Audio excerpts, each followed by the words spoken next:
Olá, meus irmãos, minhas irmãs, como é bom estar aqui novamente com vocês para mais uma mensagem desse dia. Seu coração está pronto para receber essa mensagem? Em nome de Jesus, amém. Olha, hoje nós vamos falar sobre uma mensagem poderosa. Está lá no livro de Lucas 23, 33. Já pegou a sua Bíblia? Já pegou o seu caderno? O que está escrito na sua epígrafe? Você sabe o que é isso? Se não sabe, hoje você vai aprender muito a respeito disso e você vai ser muito abençoado pela palavra de Deus. Fica comigo. Vamos ler comigo?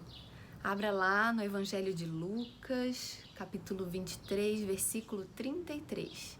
Acompanhe comigo. Quando chegaram ao lugar chamado Calvário, ali o crucificaram, bem como aos malfeitores, um à direita, outro à esquerda. Contudo, Jesus dizia: Pai, perdoa-lhes porque não sabem o que fazem. Então, repartindo as vestes dele, lançaram sorte. O povo estava ali e a tudo observava. Também as autoridades zombavam e diziam: salvou os outros, a si mesmo se salve, se é, de fato, o Cristo de Deus o escolhido. Igualmente, os soldados o escarneciam e, aproximando-se, trouxeram-lhe vinagre, dizendo: se tu és o rei dos judeus, salva-te a ti mesmo. Também sobre ele estava a epígrafe, em letras gregas, romanas e hebraicas: este é o rei dos judeus. Até aí. Como nós podemos ver nessa passagem bíblica, uma multidão presenciava a crucificação de 3 homens. Dentre esses 3 homens, 2 eram malfeitores e um, o Filho de Deus, Jesus Cristo. Mas qual era a acusação de Jesus? Qual era a acusação do Filho de Deus? Os outros 2 nós sabíamos que eram malfeitores. Alguns arriscam dizer que eram ladrões, mas aqui está dizendo na Bíblia que eram malfeitores. Poderiam ser qualquer tipo de crime que eles poderiam ter cometido. Mas e Jesus? Qual era a sua acusação? O que estava escrito na sua epígrafe? Você sabe o que é epígrafe? Epígrafe, toda cruz, toda pessoa que era condenada à morte de cruz, em cima dessa cruz tinha ali uma epígrafe. É como se fosse um quadro. Vou tentar colocar essa imagem para vocês terem uma ideia. E essa epígrafe, ela dizia ali qual era a acusação daquela pessoa, qual era o motivo daquela pessoa estar sendo condenada à morte de cruz, aquele tipo de castigo, que era um dos piores, né? Uma das piores maneiras de se castigar alguém. O que estava escrito na epígrafe de Jesus? Aqui no versículo 38, né, a gente já leu aqui. Também sobre ele estava epígrafe em letras gregas, romanas e hebraicas, escrito que este é o rei dos judeus. Isso era uma acusação ou era uma zombaria? Na verdade, eles não tinham do que acusar Jesus. Então, essa epígrafe dizendo este é o rei dos judeus era um tipo de zombaria. Não é esse que você diz que é?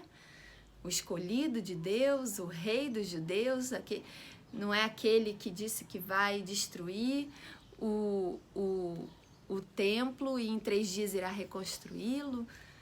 Então era uma forma de zombar de Jesus. A epígrafe de Jesus não tinha ali um tipo de acusação, mas era uma zombaria a respeito daquilo que ele dizia ser. Se pensarmos que Jesus foi para aquela cruz por nós, pelos nossos pecados, pelas nossas acusações, e ele tomou para si todos os nossos pecados, talvez essa epígrafe não caberia ali todas as acusações a qual ele tomou para si por nossas vidas. Seria uma lista interminável essa epígrafe de acusações. Então, o motivo de Jesus estar naquela cruz foi por mim, foi por você, foi por toda uma humanidade, até mesmo aqueles que o crucificaram. Ele foi para aquela cruz por todos nós. O motivo dele estar naquela cruz foi todos os motivos que nos condenaria à morte eterna, nos condenaria ao inferno. E Jesus foi ali para nos tirar as nossas acusações, para lavar a nossa epígrafe. Hoje eu te faço uma pergunta: como está a sua vida espiritual? No mundo espiritual, como está a sua epígrafe? Ela está cheia de acusações ou ela foi lavada pelo sangue de Jesus Cristo? Você já tomou uma decisão com Jesus? Quando você toma essa decisão de aceitar Jesus Cristo como Salvador, único Salvador da sua vida, essa sua epígrafe, ela é removida, aquela acusação é removida, todo o seu pecado, tudo aquilo que você praticou até o dia de hoje é apagado, até o dia que você toma essa decisão é apagado e não é mais uma acusação. Agora essa epígrafe, ela é escrita pelo céu, agora justificado. Essa escrita é através do sangue de Jesus Cristo. Não mais culpado, não mais acusado, agora justificado. É assim que está a sua epígrafe hoje? Vamos aprender um pouco mais sobre isso? Você quer ouvir a voz de Deus hoje? Fique mais um pouco conosco. Vamos estudar a palavra? Como nós podemos ver nessa mensagem, no versículo 33 está dizendo ali, né? Quando chegaram naquele lugar do Calvário e nesse momento que estavam crucificando tanto os malfeitores quanto a Jesus, pensa na dor que Jesus sentiu. Você consegue pensar nessa dor? Qualquer ferimento que nós temos, assim, relacionado às nossas mãos, né? Uma farpa que entra, nos incomoda muito, uma queimadura, uma coisa assim. Agora você consegue imaginar suas mãos sendo furadas ali? E a dor que Jesus e aqueles homens também estavam sentindo, mas enquanto Jesus viam aquelas pessoas fazendo essas coisas, né, essa maldade e ao mesmo tempo zombando, cuspindo, falando coisas horríveis para Jesus, Jesus diz no versículo 34, Pai, perdoa-lhes porque não sabem o que fazem. Que coração tem o nosso Deus? Que coração tem Jesus? E é por causa de nós que ele estava ali. E aqui diz que era uma multidão. Você já parou para pensar que onde Jesus caminhou, uma multidão ia atrás dele? Porque a sua fama percorria por todos os lugares. Então, onde ele ia, tinha uma multidão o apertando, comprimindo, querendo receber cura, querendo uma bênção, querendo ser liberto. Inclusive, no dia da crucificação, uma multidão ali. Ou seja, a mesma multidão que estava ali zombando de Jesus, talvez era a mesma que já havia ouvido falar de Jesus ou experimentado das maravilhas que ele operava por onde ele passava e se encontrava ali uma multidão. Então, talvez muitos desses já tinham provado de um Filho de Deus que cura, que liberta, que transforma, que provê, que ali multiplica pães e alimenta aquela multidão que estava com fome. Talvez muitos deles já tinham provado, muitos dentro dessa multidão já tinham provado de todas as formas que Jesus pode se apresentar às nossas vidas. Mas não enxergavam Jesus na sua totalidade. Enxergavam Jesus como um homem que cura, como um homem que liberta, como um homem que provê, que opera maravilhas, mas não como o Salvador. E agora estavam ali zombando dele, zombando da cruz, por causa deles que Jesus estava ali também. Muitos talvez tiveram usufruído de bênçãos a partir de que Jesus liberou para suas vidas, mas agora estavam zombando e questionando, né? Era uma zombaria esse questionamento. Pode salvar aos outros? Então a si mesmo se salve. Se é de fato o Cristo de Deus, o escolhido. Diz aqui que as autoridades, os soldados e a multidão zombavam de Jesus. Todos estavam zombando de Jesus. Se és de fato, se é de verdade quem você diz que é, porque se lembra que Jesus, em algumas passagens anteriores, ele fala assim: eu sou o caminho, a verdade e a vida. Ninguém vem ao Pai senão por mim. Mas agora eles estavam dizendo: se és de fato, né, salve a ti mesmo. Se és de fato, desce dessa cruz. Mas Jesus tinha um propósito de estar ali. Tinha um propósito de nos resgatar, de apagar a escrita de acusação que nós temos quando não reconhecemos como filho de Deus. Se és de fato, nós verdadeiramente sabemos quem é Jesus. Ele é o Rei dos Reis, o Senhor dos Senhores. Ele é o nome acima de todo nome. Ele é a autoridade máxima, acima de toda autoridade. Aquele que se entregou por nós, aquele que tomou as nossas condenações sobre si e nos livrou. Aleluia! Você pode dar um aleluia aí na sua casa? Glória a Deus que enviou seu Filho Jesus para nos salvar. E reconhecemos isso.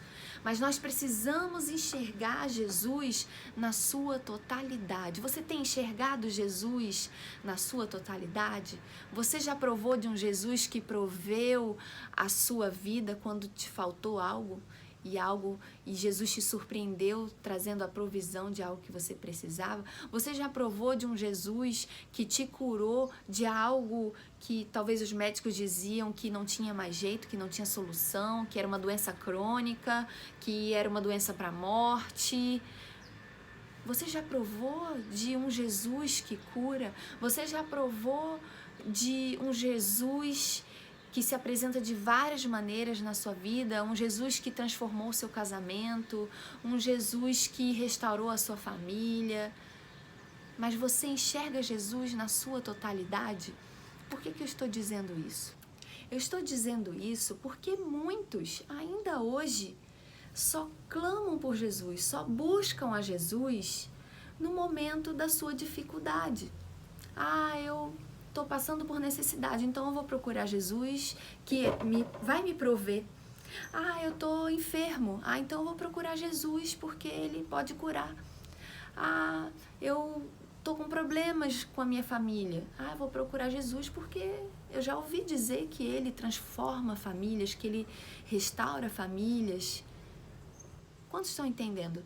Mas muitos só procuram Jesus na sua dificuldade. Sim, nós precisamos procurar Jesus nas dificuldades, mas nós também precisamos procurar Jesus em todo o tempo. No tempo que estamos bem e no tempo que estamos passando por dificuldade. Só que muitos não querem isso. Muitos só querem Jesus, aquele Jesus fast food. Eu preciso agora, então eu vou buscar. Mas quando eu não estou precisando, quando está tudo bem comigo, Jesus, não preciso de você nesse momento, pode ficar aí onde você está, não precisa interferir em nada na minha vida.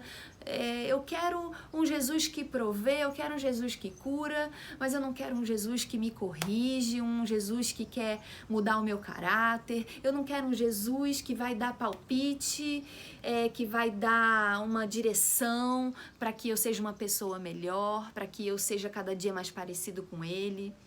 Você já parou para pensar que se nós dizemos assim, eu sou filho de Deus, eu já aceitei Jesus, eu sou filho de Deus, mas o filho, ele precisa se parecer com o pai.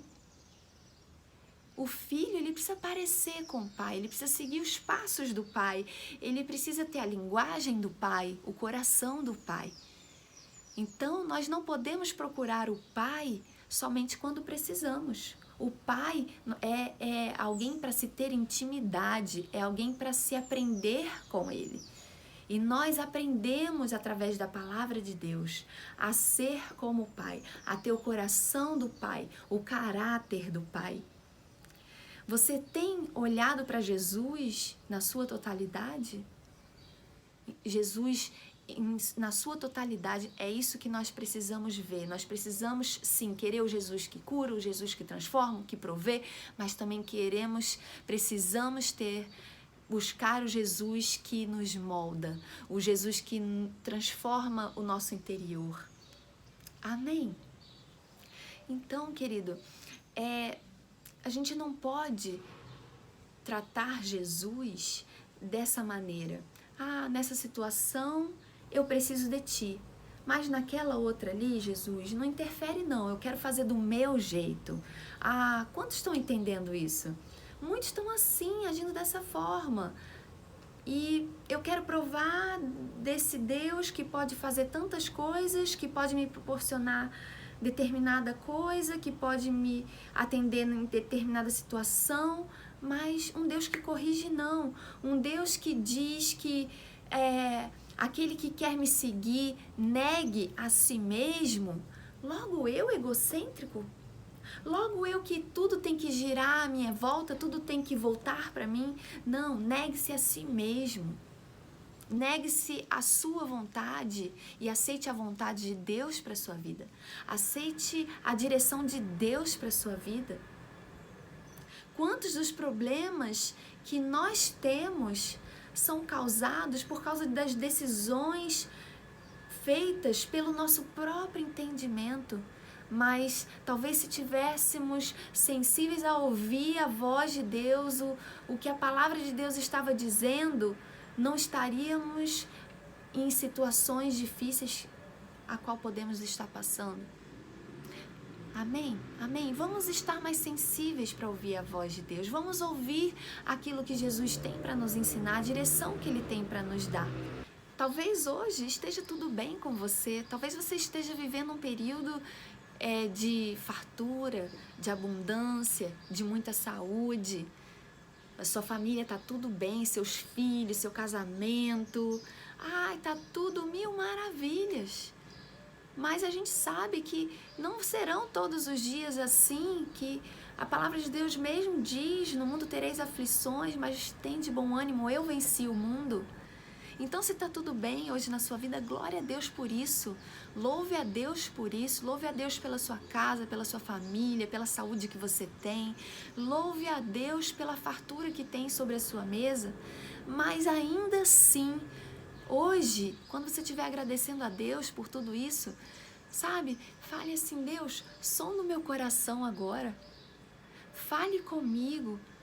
Se tem algo em mim que pode ser melhor, que se tem algo no meu caráter, se tem algo na minha vida que aos seus olhos não está bom e que pode ser melhor, pode ser da sua forma. Eu quero ser moldado por ti, eu quero ser ensinado, eu quero ser cada dia mais parecido com meu Pai. Faça essa oração e o Senhor vai abrir os seus olhos, Ele vai falar com você. Nós sempre podemos ser melhor do que somos hoje. Sabe? Faça essa pergunta para Deus. Fala: sonda meu coração, Senhor, eu quero ser melhor. Onde eu posso ser melhor? O que pode ser mais bonito em mim? Sabe? Peça a Jesus: eu quero te enxergar na sua totalidade, eu quero provar de ti na sua totalidade. Eu quero fazer tudo aquilo que o Senhor fez e nos ensinou a fazer, eu quero fazer hoje. Se é ir até os cativos, eu quero ir até os cativos e mostrar o teu amor.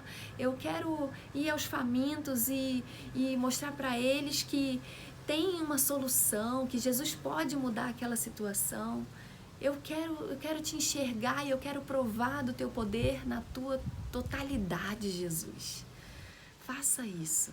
Você vai ser surpreendido por Deus. E como é bom ser usado por Deus. Creia, você pode ser usado por Ele nesse tempo. Ele mesmo disse que nós poderíamos fazer até mais em seu nome. Esse até mais Não significa que nós vamos fazer coisas maiores do que ele fez, porque isso seria impossível, né? A maior coisa que Jesus fez foi morrer por nós naquela cruz e ao terceiro dia ressuscitar e nos dar a oportunidade de ter a vida eterna com ele. Essa foi a maior maravilha, a maior prova do poder de Deus, né? Ele venceu a morte, aquilo que nós homens não poderíamos vencer, mas através dele nós também vencemos a morte. A morte, ela não tem mais efeito sobre as nossas vidas por causa do sangue de Jesus, que nos deu a oportunidade de termos a vida eterna. Que tremendo, que poderoso! E foi esse poder, foi esse sangue que apagou a nossa epígrafe, a epígrafe de acusação. Lembra? Talvez muitos tinham ali acusação de ladrão, adúltero, prostituição, tantas outras coisas que poderia ter de acusações ali, mas muitos de nós que aceitamos Jesus como Salvador das nossas vidas, tivemos essa epígrafe apagada e agora somos justificados por Cristo. E precisamos honrar esse sacrifício e manter as nossas vestes de filhos limpa do pecado. Precisamos vigiar, precisamos tomar muito cuidado e proteger as nossas vestes. E como que a gente faz isso? Buscando cada dia mais a Jesus, buscando estar cada dia mais próximo de Jesus, buscando Jesus na sua totalidade nas nossas vidas. Amém? Então, a epígrafe da acusação foi apagada. Nessa mesma passagem, nós podemos provar disso. Ali, ao lado de Jesus, do lado direito, tinha uma outra cruz com um homem sendo acusado. E do outro lado também. O que nós aprendemos com isso? Que estar ao lado de Jesus é diferente de estar em Jesus. Uma coisa é você estar ao lado, outra coisa é você estar em Jesus. Eu ando com Jesus, ao lado de Jesus. Eu estou em Jesus, eu estou vivendo a palavra de Jesus, eu estou seguindo os passos de Jesus. Jesus está na minha vida e Ele se move, Ele que move a minha vida, Ele que move os meus passos, Ele que move aquilo que eu faço, que eu falo. Essa é a diferença de estar ao lado de Jesus e estar em Jesus. Como é importante estarmos em Jesus, termos Jesus dentro de nós. Então, os dois estavam ao lado de Jesus naquela cruz. Mas teve uma diferença que fez toda a diferença na vida de um deles. E a diferença é que um deles também estava duvidando de Jesus e também estava zombando de Jesus. Está lá no versículo 39. Diz assim: um dos malfeitores crucificados blasfemava contra ele, dizendo: não és tu o Cristo? Salva a ti mesmo e a nós também. Sabe aquele espírito de Tomé? Só acredito se eu ver? Era exatamente esse espírito, já estava muito antes ali rondando a vida das pessoas. Em contrapartida, no versículo 40, diz assim: respondendo-lhe, porém, o outro malfeitor, repreendeu-o, dizendo: nem o temes, nem ao menos temes a Deus, estando sob igual sentença? Nós, na verdade, com justiça que recebemos o castigo que nossos atos merecem, mas este nenhum mal fez. E acrescentou: Jesus, lembra-te de mim quando vieres o teu reino. Jesus lhes respondeu: em verdade te digo que hoje estarás comigo no paraíso. Então, queridos, essa foi a diferença. Um duvidou. Sabe, quando ele faz esse tipo de questionamento a Jesus: não és tu o Cristo, salva a ti mesmo e a nós mesmos. É como se... sabe quando aquelas pessoas fazem uma oração assim: ai, Senhor, eu estou precisando que o Senhor faça tal coisa na minha vida. Ai, faça isso que eu quero ver que o Senhor é Deus mesmo. É o mesmo espírito. Mas, em contrapartida, o outro, que também estava ali por causa de um motivo e ele diz ali pro outro, né? Não, nem ao menos temes a Deus. Você está sob igual sentença, só que nós realmente estamos pagando por algo que fizemos, ele não. Esse homem não fez nada. O que fez a diferença na vida desse homem foi alguns pontos que eu quero tratar com você aqui, daquilo que fez diferença na vida desse homem. Ele temeu a Deus. E a palavra de Deus diz que o temor a Deus é o princípio da sabedoria. A outra coisa, ele decidiu falar a verdade. Ele diz aqui no versículo 40, nós, na verdade, com justiça, porque recebemos o castigo que nossos atos merecem. Ele reconheceu o seu pecado, ele reconheceu que ele era digno de receber aquele castigo. E nós precisamos reconhecer que somos pecadores, nós precisamos reconhecer os nossos pecados, isso é um princípio. Arrependei-vos. Essa era a mensagem que Jesus pregava, os discípulos pregavam, e nós precisamos entender isso e nos arrepender dos nossos pecados, entender que somos falhos e mudar, e querer mudar. Então ele teve temor, ele decidiu falar a verdade, ele reconheceu o seu pecado e que era digno de castigo. E ele reconheceu a bondade de Jesus, reconheceu a sua santidade, a sua majestade. Aqui diz assim, mas este nenhum mal fez. Ele reconhece a bondade de Deus. E acrescentou, Jesus, lembra de mim quando vieres do teu reino. Quem é que vai para o reino? Né? Quem é que está vindo de um reino? É alguém que é majestade, alguém que é rei, alguém que reina. Então ele reconheceu Jesus como rei, como Senhor dos senhores. E acrescentou, lembra de mim, tenha misericórdia. Ele pediu a misericórdia de Deus sobre a vida dele. E o Senhor respondeu, em verdade te digo, porque Jesus é o caminho, a verdade, ele fala somente a verdade. Assim nós filhos também devemos falar somente a verdade. Na Bíblia também nós aprendemos que o Espírito Santo é o Espírito da verdade. Então nós precisamos ter o Espírito da verdade em nós. Aquele homem falou a verdade, reconheceu aquilo que estava ruim nele, aquilo que era mal nele, reconheceu a bondade de Deus, reconheceu o Senhor como Senhor dos senhores, como Rei, como majestade e como alguém que poderia lembrar dele e salvá-lo.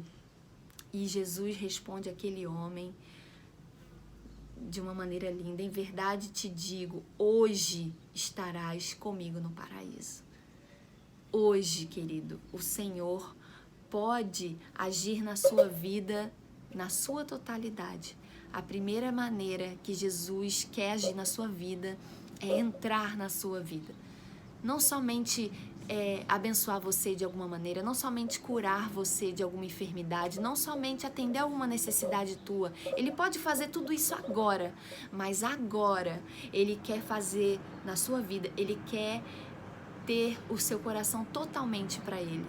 Abra o teu coração totalmente para Jesus nesse dia, sabe? Reconheça Jesus como Senhor e Salvador da sua vida. Se você ainda não fez isso, aí mesmo onde você estiver agora, curva a sua cabeça e fala, Senhor, eu te aceito como Senhor e Salvador. Nesse momento, lembra-te de mim, Senhor, apaga todas as acusações. E o Senhor diz que a partir do momento que Ele perdoa os seus pecados, Ele jamais se lembra dele, porque eles foram apagados. Porque eles são apagados. Então, a partir de agora, você pode ter uma vida nova. O Senhor quer escrever uma história nova na sua vida. O Senhor quer se apresentar a você de uma maneira assim, tudo que eu quero fazer para você, filho, eu vou fazer a partir de agora. Tudo aquilo que eu posso fazer para você, eu vou fazer agora. Em nome de Jesus, creia nessa palavra, multiplique essa palavra, compartilhe essa palavra, curta aqui se você está sendo abençoado por ela. E agora vamos orar para a gente encerrar esse momento e agradecer a Deus por tudo aquilo que Ele fez por nossas vidas. Agradecer por tudo que Ele fez naquela cruz, por ter apagado a nossa escrita de acusação, por ter nos livrado da morte do pecado. A morte não tem mais efeito sobre as nossas vidas. Ah, querido, que tremendo isso que Deus fez por nós. Curve suas cabeças, feche seus olhos onde você está. Senhor, muito obrigada, Deus. Muito obrigada, Deus, pela Tua graça, Tua misericórdia sobre as nossas vidas. Muito obrigada por ter lavado, Senhor, tirado toda a escrita de acusação das nossas vidas, ó Deus. E porque hoje, Senhor, nós somos justificados por causa do Teu sacrifício, Senhor. Por isso, Senhor, nós queremos, Pai, honrar aquilo que o Senhor fez por nós, entregando a nossa vida completamente a Ti. Oh Deus, dirige os nossos passos, dirige, Senhor, os próximos dias das nossas vidas, ó Deus, para o centro da Tua vontade, Pai. Oh Deus, sonda as nossas vidas, ó Deus. Fala conosco, transforma, molda, Senhor, molda o nosso caráter, molda o nosso eu, que sejamos cada dia mais parecidos contigo, Senhor. Age poderosamente nas nossas vidas, em tudo aquilo que o Senhor quiser fazer. Nós te damos liberdade, Senhor, e nós te amamos e agradecemos em nome de Jesus. Amém? Querido, até a próxima semana, que você tenha uma semana abençoada e cheia de testemunhos para contar, que o Senhor haja poderosamente na sua vida. Em nome de Jesus. Deus abençoe.